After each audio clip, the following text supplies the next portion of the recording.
তো বন্ধুরা, চাল কুমড়োর পাতা দিয়ে বেগুনের পাতুরি এইভাবে একবার বানিয়ে খেয়েই দেখুন।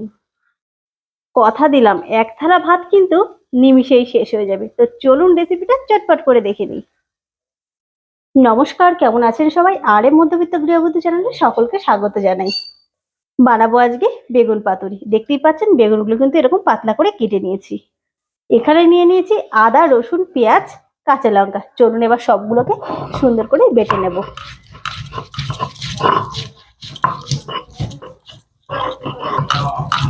তো বন্ধুরা, লঙ্কার পরিমাণটা একটু কিন্তু বেশি দিতে হবে, নালে কিন্তু খেতে অতটা টেস্ট লাগবে না। আপনারা যদি চাইবেন তাহলে কিন্তু লঙ্কাটা একটু কম দিতে পারেন, কিন্তু আমার মতে একটু বেশি দিলে, যেহেতু কাঁচা লঙ্কা, কোনো অসুবিধাই হবে না। দেখতেই পাচ্ছেন সবগুলো কিন্তু আমি সুন্দর করে বেটে নিয়েছি। একটু আধো আধো থাকলে খেতে কিন্তু খুব সুন্দর টেস্ট হবে। আমি কিন্তু মিক্সিতে দিলাম না, মিক্সিতে দিলে কিন্তু এটা একদমই ভালো লাগবে না। সবগুলো বেটে নিয়েছি, এবার চলুন এগুলোকে নামিয়ে নিই। যেটা দিতেই হবে, এই যে ধনেপাতা, অবশ্যই কিন্তু একটু দিতে হবে, নালে কিন্তু এই পাতুরিতে টেস্ট আসবে না। চলুন এবার এটাকে বেটে নেব।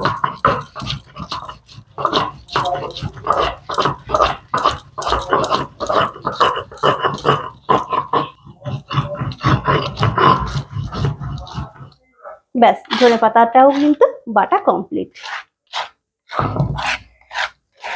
চলুন এবার নামিয়ে নিই। ওই মশলার মধ্যে এবার দিয়ে দিচ্ছি পরিমাণ মতো লবণ, হলুদ, বেশ খানিকটা কিন্তু সর্ষের তেল, দেব একটু জিরে গুঁড়ো। এবার মশলাটা সুন্দর করে মেখে নিলাম। এবার একটা একটা বেগুন এর উপর করে মাখাবো। তো বন্ধুরা, একটা কথা বলতে কিন্তু ভুলে গেছি, বা দেখাতেও ভুলে গেছি, বেগুনগুলো কিন্তু মাঝখান থেকে আমি এরকম একটু চিড়ে নিয়েছিলাম। এই যে দেখতেই পাচ্ছেন, এরকম মাঝখান থেকে চিড়ে নিয়েছিলাম। তাতে করে কি হবে, আমাদের যে বেগুনের পাতুরিটা সুন্দর করে কিন্তু হয়ে যাবে, বেগুনটাও হয়ে যাবে, আর মশলাটাও কিন্তু বেগুনের মধ্যে সুন্দরভাবে ঢুকবে। চলুন এরকম করে সবগুলো এক একটা করে মিশিয়ে নিয়ে এবার দুটো করে পাতা নেব। এই যে দুটো করে পাতা নিয়ে নিয়েছি। বেগুনে একটু মশলা লাগানো থাকবে, বেগুনগুলো এরকম নিয়ে নিয়েছি। এবার এটাকে কিন্তু বন্ধ করে দেবো। এটা কিন্তু কোনো রকম বাধা লাগবে না। ব্যাস, এই যেরকম করে বন্ধ করে এটা উল্টো করে দিয়ে দিতে হবে। এরকম উল্টো করে দিলেই কিন্তু এটা হয়ে যাবে। চলুন আর একটা দেখিয়ে দিই। এই যে দুটো করে পাতা নিয়েছি। এবার এই যে মাখানো বেগুনটা এর মধ্যে দিয়ে দেব। বেশ একটু মশলাটা সুন্দর করে মাখো মাখো ভাব এই যে দিয়ে দিলাম। এর উপর একটুখানি মশলাও কিন্তু দিয়ে দেব, মাঝ বরাবর দিয়ে দিলাম। এটাকে এই যে এরকম করে ক্লোজ করে দিলাম, এই যে মুড়ে দিলাম। ব্যাস, কিচ্ছু কিন্তু বাধা লাগবে না। এবার এরকম করে সরাসরি তাওয়ার উপর এরকম করে দিয়ে দিলেই কিন্তু হয়ে যাবে। চলুন প্রথমে এরকম করে বানিয়ে নিই। তো বন্ধুরা দেখুন, আমি তাওয়া বসিয়ে দিয়েছি, আর এই যে আমি কিন্তু কোনো রকম বাঁধিনি, দেখতেই পাচ্ছেন। এরকম করেই কিন্তু এই যে এটাকে দিয়ে দিচ্ছি। তো দেখুন, এই যে পাতা কিন্তু হাত থেকে সরলেই বেরিয়ে যাচ্ছে। এই যে এইভাবেই কিন্তু উল্টে দিয়ে দেবো, এরকম চেপে। একদম কিন্তু বাঁধার দরকার নেই। আর এটা কিন্তু চাল কুমড়ো পাতা, বারবার আমি কিন্তু প্রথমে বলিনি, এবার কিন্তু বলে দিচ্ছি, খেয়াল ছিল না। এটা কিন্তু চাল কুমড়ো পাতা, খেতে যেমন টেস্ট হবে, আবার বেগুনের সঙ্গে আরো টেস্ট হবে। কিন্তু চাল কুমড়ো পাতার আলাদা একটা কিন্তু টেস্ট আসে, কেমন যেন একটা কাঁকড়া কাঁকড়া ভাব। চলুন এবার দিয়ে দিই চারটে।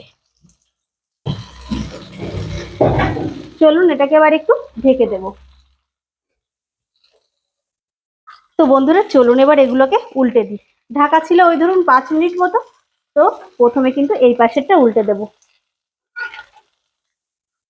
এই এই খুন্তির জন্য বেরিয়ে যাচ্ছে, এরকম আস্তে আস্তে করে দিতে হবে, তাহলে কিন্তু বেরোবে না। দেখুন এই যে এটা কিন্তু একদমই বেরোয়নি, দু একটা একটু অসুবিধা হবে। এই সিম আঁচে দিলে কি হয়, ভেতরে বেগুনটা খুব সুন্দর সেদ্ধ হয়ে যাবে। আর লাস্টের দিকে একটু জোরে দেবো। দেখতেই পেলেন, এগুলো কিন্তু একদমই আমি সুতো দিয়ে বাঁধিনি, তাও কিন্তু খুব সুন্দরভাবে। তো বন্ধুরা, উল্টানোর পরে আর একটুখানি ঢেকে দেবো, আবারও কিন্তু সিম অবস্থায়। তো বন্ধুরা, এবার ঢাকনাটা খুলে দিলাম। এবার চলুন এটাকে হাই ফ্লেমে কিন্তু সুন্দরভাবে ভেজে নেবো। দেখতেই পাচ্ছেন এগুলো কিন্তু ফুলে পুরো টোপর টোপর হয়েছে, মানে ভেতরে কিন্তু হাওয়া ভরে গেছে। এবার কিন্তু খোলা অবস্থায় এগুলোকে ভেজে নেব। তো এই পাশটা একটু উল্টে দেব। এবার কিন্তু ওপর থেকে সুন্দরভাবে একটু ভেজে নেব। পুরোটা সেদ্ধ কিন্তু হয়েই গেছে, এটা না একটু বেরিয়ে গেল। যাই হোক, এটা উল্টে দিই।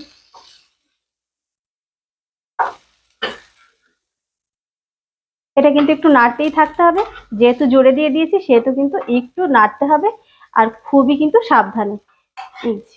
এই পাশটা এবার হলেই কিন্তু আমরা নামিয়ে দেব।